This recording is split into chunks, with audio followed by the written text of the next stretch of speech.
Traveling to Disney World as an adult is always a fun thing. Traveling to Disney World when you have an infant and a toddler is a totally different thing. In this video, I wanted to include my top 10 tips, having just gotten back from Disney World with my infant and toddler, for how to survive Disney World with an infant and a toddler. Let's get into it.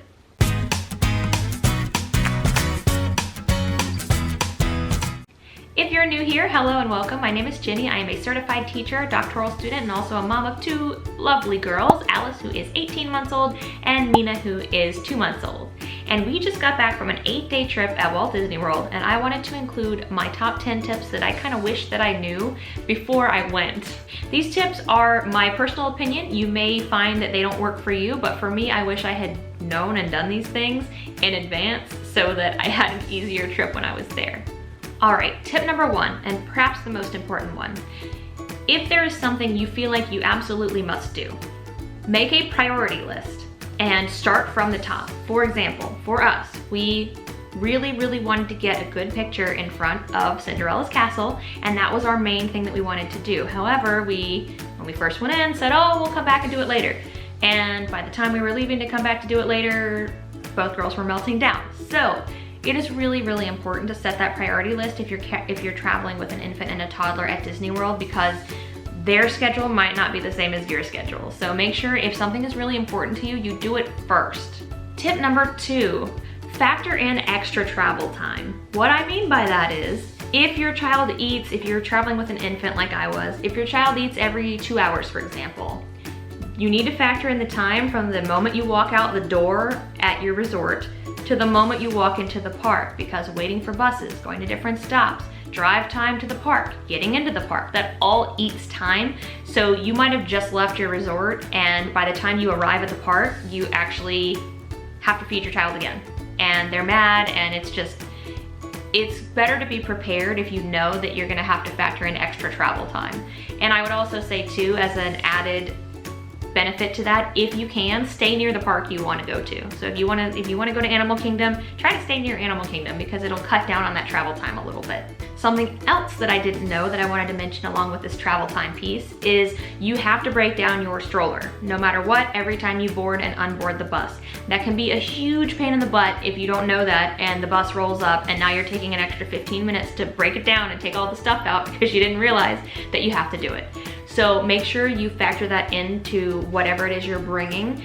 This kind of makes it easier to bring less stuff because of the fact that it is a colossal pain in the butt to get on and off the bus and fold the stroller and take the stroller back out and shuffle around people. So factor in extra travel time. Tip number 3, use non-park amenities whenever you can. What I mean by this is use the pools, use the playgrounds, whatever you have at your resort. Use it, because what we found is that Alice's greatest joy of the trip was actually at our resort. She loved swimming in the kiddie pool, and she loved playing in the sand at the playground. So use those resort amenities and have an easy way to entertain your toddler while still being close to home.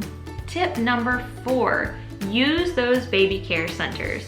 The baby care centers are amazing, and I highly recommend, if you have a little one, heading over there at some point to take care of your little one. They have changing pads there that they put fresh paper onto. You don't even need to bring a changing pad for the baby care centers, and they have one in every single park. They also have nursing rooms, they have bottle warmers, they have sinks, they have tables and chairs, they have a tiny little section where you can buy things, and it is amazing. I highly recommend that you use the baby care centers. They have everything you could possibly need. Some of them will allow strollers. The Magic Kingdom one does not, because it's Magic Kingdom. You can't fit all the strollers in there. I actually recorded a video when I was in one of the nursing rooms so that you can see exactly what's in the nursing room. It has a changing pad, a rocking chair. It is very spacious, and we were able to take care of both our girls, bottle feed the younger one, and change the older one and give her a snack, all while I was pumping in the room too. So it was very helpful to be able to use those baby care centers. Something important to note too, as of the recording of this video, is that the Magic Kingdom Baby Care Center has currently moved temporarily. It is not where it was next to Crystal Palace. It is now over in Tomorrowland, because they're refurbishing the baby care center that's over next to Crystal Palace. So if you're looking for it, this is very important, make sure you know where it is currently, because I was fried and needed to get Alice changed, and we walk up to the baby care center in Magic Kingdom and it says, oh, go to Tomorrowland. And if you've been to Disney before, you know that is not a short walk. So something important to check before you go, check to see if the refurbishments are done so that you make sure you don't go somewhere where it's not open.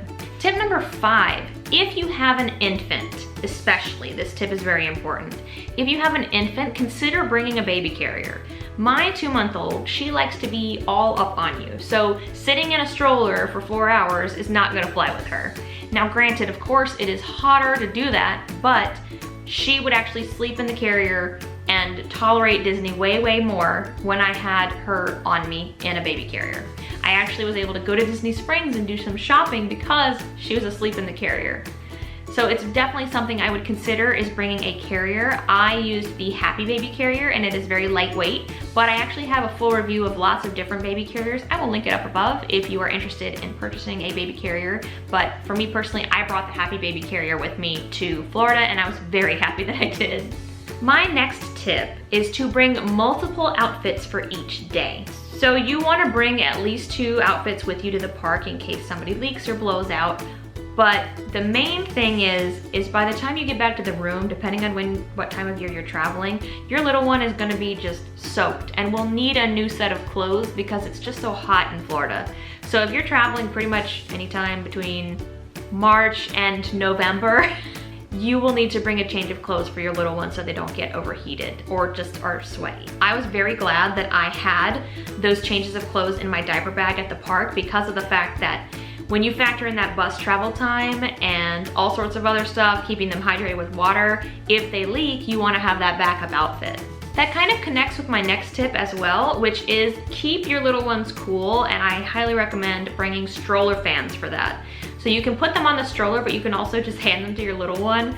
Alice really liked having that stroller fan in her face because it was very, very hot in Florida and you do not want your little one to overheat. So make sure you make use of the shade, make use of those stroller fans or cool towels. Keep them cool because it will keep them happier for longer. And that means that you can stay at the parks for longer and get your money's worth. My next tip is optional, but it was a tip that I was very happy that I did, and that is to rent a crib. If you have a crib-age child and you are worried about them not sleeping well at Disney, I highly recommend you rent a crib. We actually rented a crib from Kingdom Strollers and it was waiting at our resort when we got there, and all we had to do was drop it at Bell Services when we left. So it was very easy. I think for the entire trip it was $100 to rent, and that was for 8 nights. So it was very reasonably priced in my opinion, and Alice slept much better because we brought sheets from home and we put them on the crib, so it was kind of like more like home. She slept just fine the whole time that we were there, and I was so grateful because I was really worried her sleep wasn't gonna be good because it was a new place, and I think having the actual crib was very helpful. Now it does add a little bit of cost, but for me personally, her getting a good night of sleep was worth the money because I knew that we'd be asking her to stay awake for a long time when we were actually at the park. Disney occasionally does have full-size cribs that you can request for free, but there's no guarantee that they will have them. So you can always call your resort a week before you're gonna be there and ask them if they have a crib that's available or a pack and play if your little one is okay sleeping in a pack and play. Alice doesn't like sleeping in a pack and play. So just check in with the resort first to see if you can actually get it through them. But for us, they didn't have any available, so we rented through Kingdom Strollers, and they were very nice. The crib was great, and we are very glad that we did that. Tip number 9, and this is kind of a money saving and also comfort tip, is use Amazon Fresh or Instacart to order breakfasts for your kids if they are of solids eating age, and snacks too. That will cut down on your costs around the park and also give you some control over what it is that they're eating for at least one meal. So we actually Amazon Freshed groceries to be there when we arrived, and we got things for breakfast for Alice, for snacks for Alice, and also we got things because we were in a DVC resort to cook one meal that we could have in the room if we needed to feed Alice and we weren't out somewhere where we could pick up food. and that cut down on costs a lot. And it made sure that she was eating something that was less trash than everything else that she ate. So we got basically, and you could do this in a microwave too if your resort has a microwave, we got those shortcut chicken from Purdue. We got a bag of vegetables that you can microwave, and then we just got a bag of, or a bottle of ranch dressing. So we did chicken vegetables with just a little bit of ranch, and she loved it. So that's an option too if you need something to heat up or reheat that you can keep in a mini fridge and cook in a microwave. My last tip is actually to just follow your toddler or infant's cues. What I mean by that is, if they're over it, it's okay, let them be over it. This is overwhelming for them inevitably because this is a lot of stimulation for a long day and it's going to be bringing them out of their routine. So just let them lead it. If they are done, let them hang out in the room and play with some toys, or let them hold a stuffy, or whatever it is that makes them happy and comfortable. At the end of the day, that's more important than your memory of your little one screaming all the way through Epcot. And I'm not gonna say that I know from experience, but I know from experience. Just let them lead and let them set the pace for the trip, and don't have too many expectations. Follow that priority list so that you can get what you want out of the trip without breaking the bank, without getting upset. I hope some of these tips were helpful for you. I know that I wish I had had somebody tell me these things before I went, because I went in with high expectations, and of course, having an infant and a toddler means that you don't necessarily hit everything that's on that list. So I hope this was helpful for you in an honest review of what you can expect on that trip to Disney with your infant and toddler, or your infant or toddler. If you like this video, give it a thumbs up, consider subscribing. I do all sorts of parenting, education, new mom content, as well as some Disney content sprinkled in there since I'm an annual pass holder. And I am so happy that you watched, and I hope that you will watch again. Thank you so much for watching, and I will see you next time. Take care.